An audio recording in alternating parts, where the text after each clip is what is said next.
Nearly 200 buildings around the world carry a WELL certification. According to the International Well Building Institute, more than 1,600 are in the pipeline pursuing that status. Interior and textile designer Cecilia Walker says the wellness trend is concentrated on commercial real estate right now, but demand is building in private homes. There's so many things that we're already doing. They're making advances in lighting design and a lot of the materials that we're using today. Natural materials. Walker says they're key to breathing easier at home. Believe it or not, the air quality in our homes has 2 to 5 more times pollutants than outdoor air. It's the chemicals, it's all the off-gassing of fabrics, of our mattresses, the filling in our sofas, the off-gassing from rugs. What's in your rug and under it can make a big difference. These are examples of carpets that are made out of natural fibers. So this is a sisal, and it's got a latex backing. Latex is actually a natural product. These are both wool examples, and this has a natural jute backing, and this is just wool through and through. Walker says good ventilation and access to the outdoors is ideal. If that's not possible, bring nature in. If you think of a 10 by 10 room, one plant in a 100 square foot space is enough to clean the air or purify the air. And NASA recommends certain plants, one of them being the Boston fern. Brighten a room with a Gerbera daisy or a peace lily. 2 more on NASA's list of air filtering houseplants. Of course, eating healthy is an important component of wellness. Kitchen design needs to incorporate plenty of space to prep and cook meals. 2 is a minimum amount of workspaces, and you need on average 3 to 4 feet of counter space to have a place to properly prepare food and then organize the food preparation. Create a cozy corner to read or reflect. Walker explains popular open concept layouts can lead to stress if rooms are crowded with stuff. What it creates is a lot of busyness. You see all the busyness all the time, so there's no time to get away and restore. Her number 1 suggestion? Bringing natural light or the outdoors in. At the Scandinavian Living Center and Cultural Center in Newton, outdoor spaces are beautifully maintained. Inside, large picture windows overlook a central courtyard. Residents love it. The light that pours in, the size. Particularly the size. Yes, that it's a small facility and it doesn't feel like an institution. Not at all.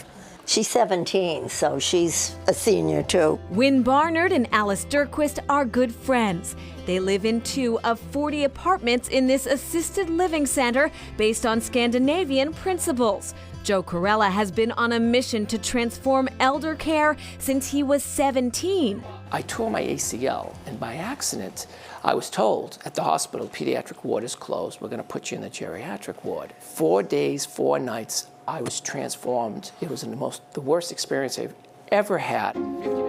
After getting an MBA at Babson, he got to work. In the 90s, traveling to Scandinavia to figure out what they were doing right. I saw professors and professionals, administrators, residents. I stayed in a service home, which is our assisted living. He saw autonomy, a residential model, not institutional, and yes, lots of light, which meant less apartments, less income. When people would say to me years ago, you're crazy for building 50% common space, my building committee made up of Scandinavians would say to me, no, that's normal, just let's keep going. Above all, though, Corella says he saw a commitment to bringing the larger community in. Isolation, once you have it, is institutional living, thinking. There's no wellness there. We have over 40 organizations that use this as a headquarters, a gathering place. People from all over Newton come here all the time. Newton Mayor Ruth Ann Fuller says the city is using this place as a model as they design a new senior center. It's just a special place where we cross the boundaries and the borders of age. The Scandinavian Cultural Center, which shares the building, is a big draw, hosting regular events from art exhibits to musical performances. Residents attend for free.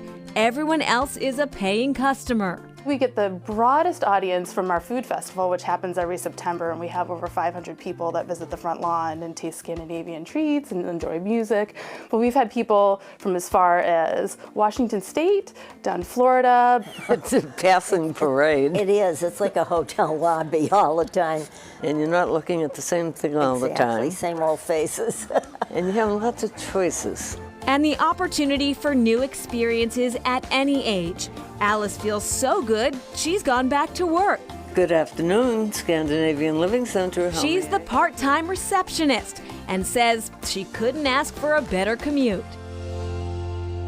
Oh, wow, what a place. Right? Very cute. Okay, you're Scandinavian. Did you feel at home there? Did you feel Absolutely. Well, only 37% of the people who live there are Scandinavian.